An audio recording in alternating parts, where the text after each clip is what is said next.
నమస్కారం ఘంటారావానికి స్వాగతం. ముందుగా ప్రధాన అంశాలు. ఘర్షణల దృష్ట్యా కౌంటింగ్ ఏర్పాట్లపై ప్రత్యేక దృష్టి. వైఎస్ఆర్ జిల్లాలో జూన్ 1 నుంచి ర్యాలీలపై నిషేధం.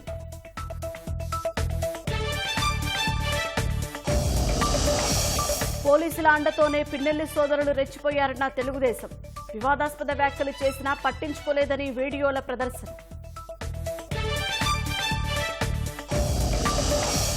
ఉగ్రవాదులతో రాయదుర్గం యువకుడికి లింకులు. సాఫ్ట్వేర్ ఉద్యోగిని అరెస్టు చేసిన ఎన్ఐఏ.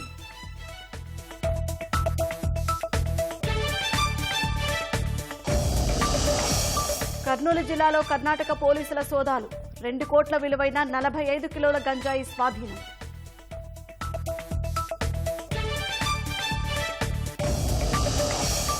తీవ్ర కుదుపులకు లోనైన సింగపూర్ ఎయిర్లైన్స్ విమానం.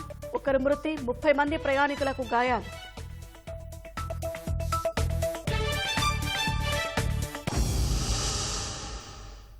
ఎన్నికల వేళ హింసాత్మక ఘటనల దృష్ట్యా ఓట్ల లెక్కింపు రోజున పరిస్థితి అదుపు తప్పకుండా పోలీసులు ముందు జాగ్రత్త చర్యలు చేపట్టారు. ఎక్కడా అవాంఛనీయ ఘటనలు జరగకుండా కట్టుదిట్టమైన భద్రతా ఏర్పాట్లు చేస్తున్నారు. కౌంటింగ్ జరిగే ప్రదేశాలను కలెక్టర్లు, పోలీసు అధికారులు పరిశీలించారు. ఎవరైనా చట్టవిరుద్ధంగా వ్యవహరిస్తే కొరడా జులిపిస్తామంటూ వివిధ ప్రాంతాల్లో మాక్ డ్రిల్ నిర్వహించారు. పల్నాడు జిల్లాలో ఓట్ల లెక్కింపు కోసం నరసరావుపేట మండలం కాకాని వద్దనున్న జేఎన్టీయూలో ఏర్పాట్లు చేస్తున్నారు. ఈ ఏర్పాట్లను కలెక్టర్ శ్రీకేష్ బాలాజీ లట్కర్, ఎస్పీ మల్లికా గార్గ్ పరిశీలించారు. కౌంటింగ్ సందర్భంగా తీసుకోవాల్సిన జాగ్రత్తలపై అధికారులకు కలెక్టర్ దిశానిర్దేశం చేశారు.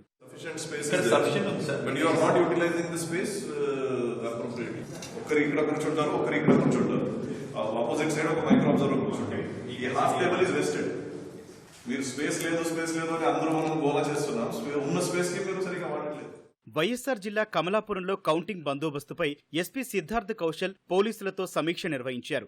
జూన్ 1 నుంచి 6 వరకు ఎలాంటి ఊరేగింపులు, విజయోత్సవ ర్యాలీలకు అనుమతి లేదన్నారు. శాంతి భద్రతలకు భంగం కలిగించిన వారిపై నాన్ బెయిలబుల్ కేసులు నమోదు చేస్తామని హెచ్చరించారు. కౌంటింగ్ రోజు ఇంకా కొద్దిగా డిస్టర్బెన్స్ జరిగే ఒక ఇంటెలిజెన్స్ ఇన్పుట్ ఉండే సందర్భంగా మనం దాని మీద కూడా ప్రత్యేకంగా ఒక ప్లాన్ పెట్టాము, బందోబస్తు ప్లాన్ చేశాము. Basically strong and simple message. 4th counting తర్వాత ఏ మాత్రం కూడా జిల్లా వ్యాప్తంగా కూడా ఎక్కడ కూడా no political party, no political leader has been given or will be given any permission whatsoever for rallies, gatherings, processions, celebrations. ఇటువంటి పర్మిషన్స్ ఏమి ఉండదు. స్ట్రిక్ట్లీ 144 సెక్షన్ అమల్లో ఉంటుంది. అదే క్రమంలో కొంతమంది మీద ఖచ్చితంగా మనం ఇప్పటి నుంచి ఐడెంటిఫై చేసి కొంతమంది మీద హౌస్ డిటెన్షన్స్, కొంతమంది మీద ఎక్స్టర్న్మెంట్స్ కూడా అవుతాయి. జిల్లా బహిష్కరణ కూడా మనం ప్రపోజల్స్ తయారు చేస్తున్నాము. ప్రతి చోట కూడా హెవీ నాన్ బెయిలబుల్ సెక్షన్స్ ద్వారా వారికి శిక్ష వచ్చేలా చూస్తున్నాము. పోలింగ్ తర్వాత వివిధ ప్రాంతాల్లో జరిగిన ఘటనల దృష్ట్యా కృష్ణా జిల్లా గుడివాడలో పోలీసులు కార్డన్ సెర్చ్ నిర్వహించారు. తనిఖీల్లో భాగంగా సరైన పత్రాలు లేని 5 వాహనాలను స్వాధీనం చేసుకున్నారు.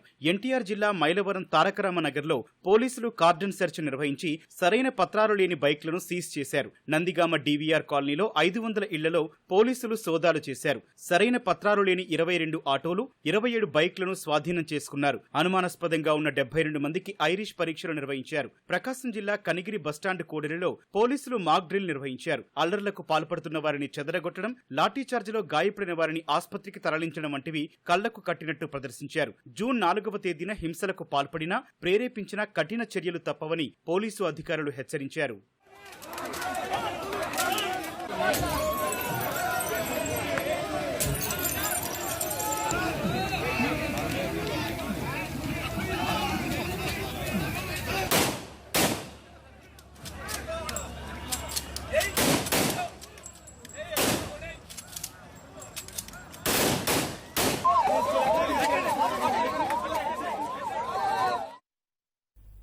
రాష్ట్రంలో ఎన్నికల రోజు ఆ తర్వాత జరిగిన హింసపై సిట్ నివేదికను ఈసీకి పంపిన వేళ సీఎస్ జవహర్ రెడ్డితో డీజీపీ హరీష్ కుమార్ గుప్తా భేటీ అయ్యారు. సచివాలయంలో సీఎస్తో డీజీపీ సమావేశమయ్యారు. సిట్ ప్రాథమిక నివేదికపై ఈసీ నుంచి తదుపరి ఆదేశాలు వస్తే తీసుకోవాల్సిన చర్యలపై చర్చించినట్లు సమాచారం. పోలింగ్ రోజు ఆ తర్వాత మాచర్లలో జరిగిన హింసాకాండకు ఎమ్మెల్యే పిన్నెల్లి రామకృష్ణారెడ్డి కారణమని తెలుగుదేశం ఆరోపించింది.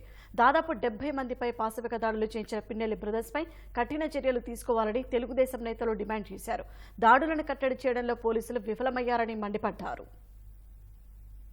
పల్నాడు జిల్లా మాచర్లలో పోలింగ్ రోజు ఆ తర్వాత తెలుగుదేశం నాయకులు కార్యకర్తలపై వైకాపా దాడులకు తెగబడటంపై ఎంపీ లావు శ్రీకృష్ణదేవరాయలు మాచర్ల ఎమ్మెల్యే అభ్యర్థి జూలకంటి బ్రహ్మారెడ్డి ఆగ్రహం వ్యక్తం చేశారు. తెలుగుదేశం వారిపై దాడులు చేస్తామని వైకాపా ఎమ్మెల్యే పిన్నెల్లి రామకృష్ణారెడ్డి పలు సభలు ఇంటర్వ్యూలలో చెప్పిన వీడియోలను జూలకంటి ప్రదర్శించారు. అనేకసార్లు పిన్నెల్లి రెచ్చగొట్టే వ్యాఖ్యలు చేసినా పోలీసులు ఈసీ ఎలాంటి చర్యలు తీసుకోలేదన్నారు. వారి అలసత్వమే ఎన్నికల్లో హింసకు కారణమైందన్నారు.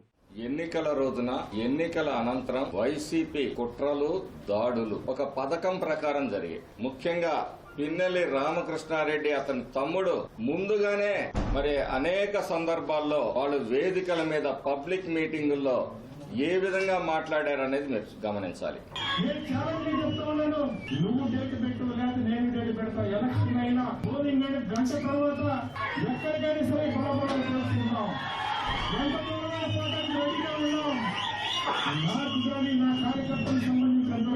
ఇది మరో వేదిక మీద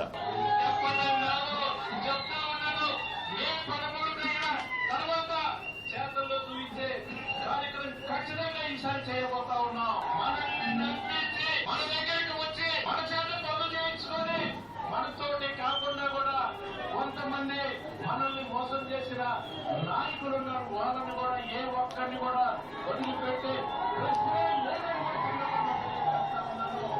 ఆయన ఇంట్లో అనేక మారణాయుధాలు దొరికినప్పటికీ తప్పించుకొని పోయి పోలీసులు చర్య తీసుకోలేదు. పైగా అతను తప్పించుకోవడానికి అవకాశం ఇచ్చిన పోలీసు అధికారుల మీద చర్య తీసుకోవాలి. ఏ విధంగా సాక్షి టీవీలో నిస్సిగ్గుగా కూర్చొని మాట్లాడుతున్నారో రాష్ట్ర ప్రజలందరూ కూడా గమనించారు. ఎలక్షన్ 6 గంటలు అయిపోయినా 1 నిమిషం దాటిన తర్వాత డ్రామా చెప్తాను. ఒక్కడు కూడా బయటకు పోలేదు. ప్రజలు ఈ రోజు తిరుగుబాటు చేసి తనకు వ్యతిరేకంగా ఓటేశారనే కక్షతోటి ఈ రోజు ప్రజల మీద దాడులు చేస్తా ఉన్నాడు. 74 మంది మేజర్ గా గాయాలైన వ్యక్తులు. వీళ్ళల్లో ఎస్సీలు లేరా, ఎస్టీలు లేరా, బీసీలు లేరా, మైనార్టీలు లేరా? వైసీపీలో ఉంటేనే వాళ్ళు ఎస్సీలు, ఎస్టీలు, బీసీలు, మైనార్టీలా? తెలుగుదేశంలో ఉన్న వాళ్ళు ఎస్సీ, ఎస్టీ, బీసీ, మైనార్టీలు వర్గాలు కాదా? YCP chief secretary Jawahar Reddy Andhra Pradesh కాదు అతను. ఆయన నియమించిన అధికారులు, ఆయన పంపిన ప్యానల్, వాళ్లలో నుంచి ఒక సామాజిక వర్గం ఒక వ్యక్తి వస్తే సామాజిక వర్గం గగ్గోలు పెడుతున్నావు. అసలు నువ్వు ఎందుకు పారిపోయావు చెప్పు. ఫస్ట్ నువ్వు తప్పు చేయకపోతే నువ్వెందుకు పారిపోయావు? ఏ భయం నిన్ను వెంటాడుతుంది? కొంతమంది పోలీసుల నిర్లక్ష్యం వల్లే పల్నాడులో హింసాత్మక ఘటనలు జరిగాయని నరసరావుపేట ఎంపీ లావు శ్రీకృష్ణదేవరాయలు ఆరోపించారు. పోలీసులతో కలిసి పిన్నెల్లి అధికార దుర్వినియోగానికి పాల్పడ్డారని మండిపడ్డారు. అధికారాన్ని అడ్డుపెట్టుకుని మేమేదో చేశామని చెప్పి ఇవన్నీ కూడా చెప్తా ఉన్నారు. అధికారాన్ని అడ్డుపెట్టుకుంది ఇందాక ఫోటో ఒకటి చూపించారు.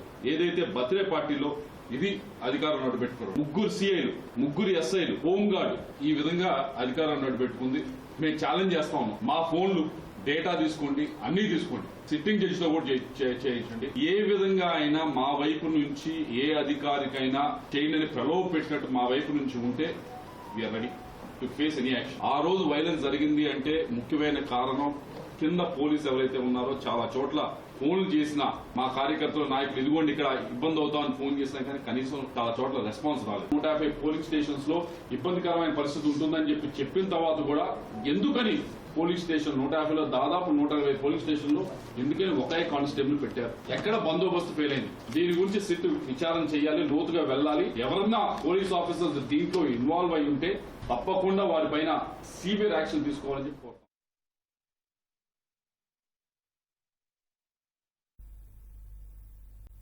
ఎలాంటి అవాంఛనీయ ఘటనలు లేకుండా కౌంటింగ్ ప్రక్రియ సజావుగా సాగేలా చూడాలని తెలుగుదేశం నేత నక్క ఆనందబాబు సీఈఓను కోరారు. కౌంటింగ్ ఏజెంట్ల నియామకంపై రిటర్నింగ్ అధికారులు తీసుకున్న నిర్ణయాలను సరిదిద్దాలని విజ్ఞప్తి చేశారు. గతంలో ఏజెంట్లను ఎలా నియమించేవారో ఇప్పుడు అదే పని చేయాలన్నారు. కౌంటింగ్ ఏజెంట్ల ప్రక్రియకి సంబంధించి కొన్ని విషయాలు మాట్లాడటానికి వచ్చాం. అడిషనల్ సీఈఓని కలిసి వారి దృష్టికి అంశాలు తీసుకెళ్లాం. రాజానగరం ఆర్ఓ కౌంటింగ్ ఏజెంట్లుగా ఉండేవాళ్ళు ముందుగా లిస్ట్ సబ్మిట్ చేయండి, మేము వాళ్ళ క్రిమినల్ యాంటిసిడెంట్స్ చెక్ చేసుకోవాలని చెప్పి ఒక సర్క్యులర్ ఇష్యూ చేశాడు. దీన్ని మళ్ళా సీఈఓ దృష్టిలో పెట్టి అది అవసరం లేదు, ఎలక్షన్ కమిషన్ గైడ్ లైన్స్ ప్రకారం మీరు పోలింగ్ ఏజెంట్లను ఏ విధంగా అలౌ చేశారో అదే విధంగా అలౌ చేయాలనేది స్పష్టంగా ఉందనేది మళ్ళా వారి దృష్టికి తీసుకెళ్లి మళ్ళీ ఇంకో సర్క్యులర్ ఇష్యూ చేయమని అడగడానికి వచ్చాం మేము. వారు సానుకూలంగా స్పందించి సీఈఓ దృష్టికి తీసుకెళ్తానన్నాడు. మా కౌంటింగ్ ప్రక్రియకి మా పార్టీ అభ్యర్థులకి అదేవిధంగా కూటమి అభ్యర్థులకి ఇబ్బందులు కలిగించే ప్రమాదం ఉందనేది ఇవాళ ప్రధానంగా మేము చెప్పదలుచుకున్న అంశం. దాన్ని సీఈఓ దృష్టికి తీసుకెళ్లి క్లారిఫికేషన్ అడిగి మళ్ళా సర్క్యులర్ ఇష్యూ చేపించాలనేది ఇలా స్పష్టంగా మేము రావడం జరిగింది. గతంలో పోలింగ్ ఏజెంట్లకు ఏ విధంగా ఇచ్చారో కౌంటింగ్ ఏజెంట్లు కూడా అదే విధంగా అలో చేయాల్సిన అవసరం ఉంది. ఇవాళ రాజానగరం ఆర్ఓ ఏదైతే ఒక సర్క్యులర్ ఇష్యూ చేశాడో అది ఆ విధంగా వాళ్ళు ఇవ్వటానికి చెల్లదు ఆర్ఓలు అనేది సీఈఓ నుంచి వాళ్ళకి ఒక క్లారిఫికేషన్ వెళ్ళాలి అనే దాని మీద మేము వారి దృష్టికి తీసుకురావడానికి వచ్చాం. ఏ విధంగా గొడవలు జరిగినాయో పోలింగ్ డే నుంచి కానీ తర్వాత రోజులు కానీ ఏ విధంగా అల్లరి సృష్టించి వైసీపీ నేతలు జగన్మోహన్ రెడ్డి ప్రోద్బలంతో ఏ విధంగా పెత్తరిల్లుతా ఉన్నారో వాళ్ళకి ఇంకా కొంతమంది పోలీసులు ఏ విధంగా కొమ్ము కాస్తున్నారో చూస్తున్నాం. కాబట్టి ఈ కౌంటింగ్ ప్రక్రియ కూడా సుజావుగా సాగాలి, ఎటువంటి ఇబ్బందులు లేకుండా జరగాలనే దాంతో మేము ఇవన్నీ కూడా వారి దృష్టికి తీసుకెళ్లి మళ్ళీ ఒకసారి ఈ కౌంటింగ్ ఏజెంట్లకు సంబంధించి ప్రక్రియ ఏ విధంగా తీసుకెళ్లాలనే దాని మీద వాళ్ళు స్పష్టమైన ఆదేశాలు ఇవ్వాలని చెప్పి ఈ సందర్భంగా మేము కోరుతా ఉన్నాం. జూన్ 9న విశాఖలో జగన్ ప్రమాణ స్వీకారం ఉంటుందన్న మంత్రి బొత్స సత్యనారాయణ వ్యాఖ్యలపై నరసాపురం ఎంపీ రఘురామ కృష్ణరాజు వ్యంగ్యాస్త్రాలు సంధించారు. విజయనగరంలోని పైడితల్లి అమ్మవారిని దర్శించుకున్న రఘురామ ఆ తర్వాత అశోక్ గజపతిరాజును మర్యాదపూర్వకంగా కలిశారు. రాష్ట్రంలో బోలెడు సమస్యలు ఉన్నాయని, జగన్ దిగిపోవడమే వాటన్నింటికీ పరిష్కారమని అన్నారు. ఇప్పుడు ప్రభుత్వాన్ని నడపడం అనేది ముళ్ళ మీద నడకే, కానీ ఆ నడిపించగలిగే నాయకుడు ఉండటం అదృష్టం. ఇక్కడేమో మంత్రి బొత్స సత్యనారాయణ అందరూ కూడా ముహూర్తం తీసిన తర్వాత ప్లేస్ వెతుకుతాడు ప్రమాణ స్వీకారానికి. వాళ్ళు ఐడెంటిఫై కూడా చేశారు, మీకు తెలియదా? వైజాగ్ పిచ్చి హాస్పిటల్లో పెట్టుకుంటున్నారు, మెంటల్ హాస్పిటల్లో పెట్టుకుంటున్నారు. ఒక మాక్ స్వేరింగ్ ఇన్ సెరిమనీ జరగబోయేది అదే. ప్రతి ఒక్కరు కూడా 120 నుంచి 130 వస్తుందని బహిరంగంగా చెప్తున్నారు. అంటే పార్టీలకు అతీతంగా తటస్థం కూడా అంత ఐసీపీ వాళ్ళు కూడా బెట్టింగ్ వేసుకుంటున్నారు. అసెంబ్లీలో డైరెక్ట్ గా మీరు జగన్ ఎదుర్కోబోతున్నారు. మీరు అసెంబ్లీ అసలు రాడండి అతను, అసెంబ్లీకి నెగ్గుతాడు కానీ రాడు ఎంటర్ అవ్వడు. మీరు చూసుకోండి కావాలంటే. అంటే మీరు సోషల్ మీడియాగా మీరు అటాక్ చేసేవాళ్ళు, డైరెక్ట్ గా అటాక్ చేయడానికి అవకాశం ఉంది. అటాక్ అంటే మేము వాళ్ళకిలాగా మీద పడి కొడతామో ఏంటి? మాటలతో ఉంటుంది. బెయిల్ వచ్చి 3 సంవత్సరాలు కంప్లీట్. మే 14వ తారీఖు రాత్రి నేను చచ్చిపోతానని అనుకున్నా. ముందు తాడు తీశారు, మెడకేసేస్తారు అనుకున్నా, కాళ్ళు కట్టి కొడతాం మొదలెట్టారు. ఆ రోజు నేను అనుకున్నది ఏంటంటే ఇప్పుడు దాకా వీళ్ళు మార్పు కావాలని కోరుకున్నాం, ఇప్పుడు ఇతను మార్చాలి అని చెప్పి మంగమ్మ శపథం లాగా ఒక శపథం అయితే పట్టా. యువజన శ్రామిక రైతు కాంగ్రెస్ పార్టీకి మరణం మే 14 నా పుట్టినరోజు నాడు అయింది. పెద్ద కర్మ జూన్ 4. రాష్ట్రంలో తెలుగుదేశం కూటమికే విజయావకాశాలు ఎక్కువగా ఉన్నాయని కాంగ్రెస్ సీనియర్ నేత పల్లంరాజు అన్నారు. రాజీవ్ గాంధీ వర్ధంతి సందర్భంగా విజయవాడ ఆంధ్ర రత్నభవన్లో ఆయన చిత్రపటానికి పూలమాల వేసి నివాళులు అర్పించారు. ఒక సంవత్సరం నుంచి చాలా మార్పు కనిపిస్తూ వచ్చిందండి. మార్పు ఏ విధంగా వచ్చిందంటే పోల్స్తో మొదలు పెట్టారు. గతంలో కాంగ్రెస్ పార్టీ చేసిన పరిపాలన, తర్వాత తెలుగుదేశం ప్రభుత్వం, జగన్ గారి ప్రభుత్వం కూడా ఏ విధంగా చేశారనేది పోల్స్టం ఒక సంవత్సరం నుంచి ప్రజల్లో మొదలైంది. అయితే మాకేంటంటే ఇంతలోపల మార్పులు జరిగాయి. అధ్యక్షుల మార్పు జరగడం, తర్వాత షర్మిల గారు వచ్చిన తర్వాత ఒక నూతన ఉత్సాహం రావడం, ఇవన్నీ కూడా జరిగాయి. నేను ఎన్ని సీట్లు వస్తాయంటే డెఫినెట్ గా పాజిటివ్ మూడ్ ఉంది ప్రజల్లో. ఒక 10 సీట్లలో చాలా పాజిటివ్ గా రిపోర్ట్స్ వచ్చాయి. షర్మిల గారి పార్లమెంట్ లో కూడా బాగా రిపోర్ట్ వచ్చింది. చివరికి ఓటింగ్ సరళిని బట్టి ఉంటుంది. అయితే తెలుగుదేశానికి జనసేన కలిసి బలాన్ని చేకూర్చింది. ఎవరికి పై చేయి అంటే జనరల్ గా అంతర్ వినికిడిని బట్టి కూటమికే పై చేయి అన్నట్టు అందరూ కూడా అభిప్రాయం వ్యక్తం చేస్తున్నారు. అనంతపురం జిల్లా రాయదుర్గంలో సాఫ్ట్వేర్ ఇంజనీర్ సోహెల్ను ఎన్ఐఏ అధికారులు అరెస్టు చేశారు. సోహెల్కు ఉగ్రవాదులతో సంబంధాలు ఉన్నట్లు ఎన్ఐఏకి సమాచారం అందింది. ఈ మేరకు అధికారులు రాయదుర్గం నాగులబావి వీధిలోని సోహెల్ నివాసంలో సోదాలు చేశారు. రిటైర్డ్ హెడ్ మాస్టర్ అబ్దుల్ గఫూర్కు 2 కుమారులు. వారు బెంగళూరులో నివాసం ఉంటున్నారు. వీరిలో ఒకరైన సోహెల్కు ఉగ్రవాదులతో సంబంధం ఉన్నట్లు గుర్తించి రాయదుర్గంలో 3 రోజులుగా రెక్కీ నిర్వహించారు. ఎవరికీ అనుమానం రాకుండా స్థానిక పోలీసుల సాయంతో ఎన్ఐఏ అధికారులు సోదాలు నిర్వహించారు. ఆ తర్వాత సోహెల్ను అదుపులోకి తీసుకుని రాయదుర్గం పోలీస్ స్టేషన్ కు తరలించారు. కేసు నమోదు చేసి ప్రశ్నించారు. ఆ తర్వాత కట్టుదిట్టమైన భద్రత మధ్య బెంగళూరుకు తరలించారు. మొబైల్లో ఉగ్రవాదులతో సోహెల్ మాట్లాడినట్లు ఆధారాలు లభించినట్లు తెలిసింది. కర్నూలు జిల్లా ఆదోని మండలం సంతెకుడ్లూరులో 2 కోట్ల విలువైన గంజాయి పట్టుబడింది. సంతెకుడ్లూరుకు చెందిన చంద్ర, రవి అనే 2 వ్యక్తులు కర్ణాటకలో గంజాయి అమ్మినట్లు పోలీసులు నిర్ధారించారు. ఈ మేరకు పక్కా సమాచారంతో రంగంలోకి దిగిన బళ్ళారి పోలీసులు నిందితుల ఇళ్లలో సోదాలు నిర్వహించి గంజాయి స్వాధీనం చేసుకున్నారు.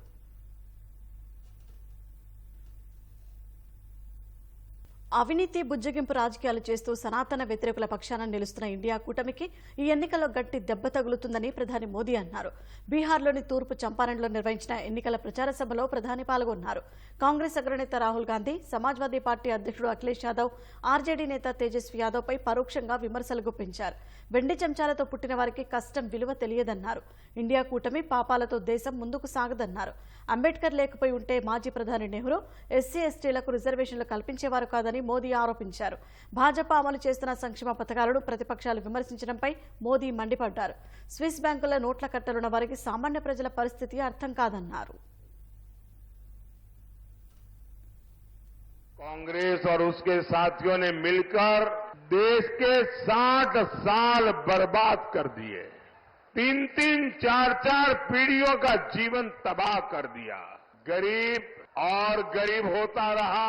इन 60 सालों में इन लोगों ने बड़े बड़े महल बना लिए, स्विस बैंक में अकाउंट खुल गए, आपके पास पेट भरने को अन्न नहीं था। जो लोग चांदी का चम्मच लेकर पैदा होते हैं उन्हें पता नहीं होता मेहनत क्या होती है।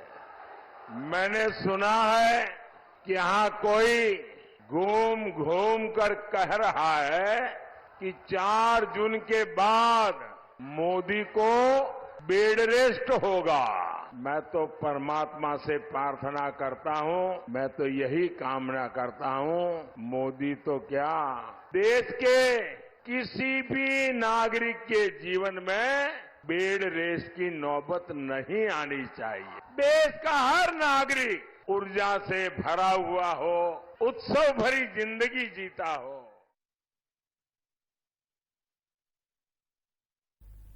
ప్రధాని మోదీపై కాంగ్రెస్ అధ్యక్షుడు మల్లికార్జున ఖర్గే తీవ్ర విమర్శలు చేశారు. మోదీని అబద్దాల రాజుగా అభివర్ణించారు. ప్రజాస్వామ్యాన్ని అంతం చేసేందుకు భాజపా ప్రయత్నిస్తోందని ఆరోపించారు. హర్యానాలోని జగధారి ప్రచార ర్యాలీలో పాల్గొన్న ఖర్గే 10 ఏళ్ల మోదీ పాలనతో ప్రజలు విసిగిపోయారని అన్నారు.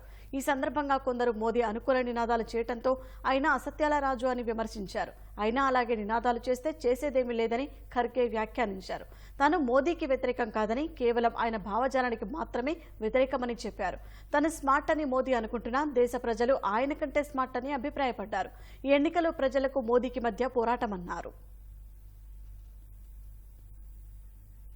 సందేశ్ ఖాళీలో మహిళల దుస్థితి చూస్తుంటే గుండె పగిలేలా ఉందని పశ్చిమ బెంగాల్ ముఖ్యమంత్రి మమతా బెనర్జీ ఆవేదన వ్యక్తం చేశారు. సమస్యాత్మక ప్రాంతాల్లో మహిళల భావోద్వేగాలతో భారతీయ జనతా పార్టీ ఆడుకుందని, ఇప్పుడు కాషాయ పార్టీ చేసిన కుట్రలన్నీ బయటపడుతున్నాయని మమతా మండిపడ్డారు.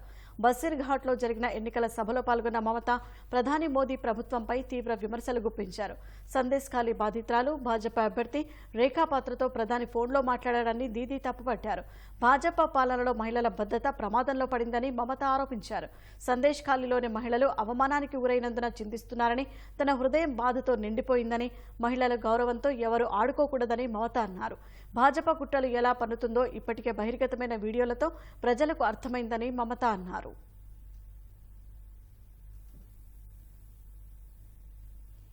లండన్ నుంచి సింగపూర్ వెళ్తుండగా సింగపూర్ ఎయిర్లైన్స్ కు చెందిన విమానం తీవ్రమైన కుదుపులకు లోనైంది.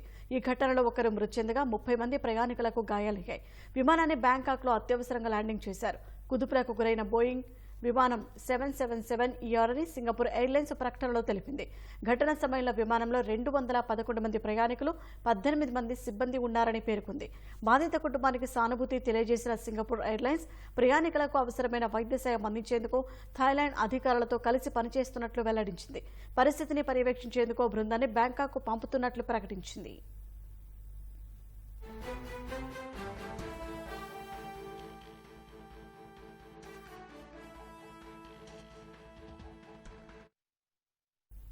అమెరికాలోని ఒక్లహోమా, కాన్సాస్ రాష్ట్రాలను ధూళి తుపానులు గడగడలాడించాయి. బలమైన ఈదురుగాలులు, వడగళ్లు, సుడిగాలులతో కూడిన భారీ తుపానులతో చాలా ప్రాంతాలు అతలాకుతలమయ్యాయి. గంటకు 100 కిలోమీటర్ల వేగంతో సెంట్రల్ కాన్సాస్లోని సాలినాలో 160 కిలోమీటర్ల వేగంతో ప్రచండ గాలులు వీచాయి. ఇళ్ల పైకప్పులు ఎగిరిపోగా నేర కొరిగిన చెట్లతో రోడ్లపై రాకపోకలు స్తంభించిపోయాయి.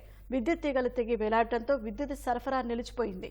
రహదారులు, ఇళ్ల పైకప్పులపై దుమ్ము, ధూళి పేరుకుపోయాయి. దుమ్మును శుభ్రం చేసేందుకు పాఠశాల యాజమాన్యాలు సెలవులు ప్రకటించాయి. It's like there's dirt in the sky.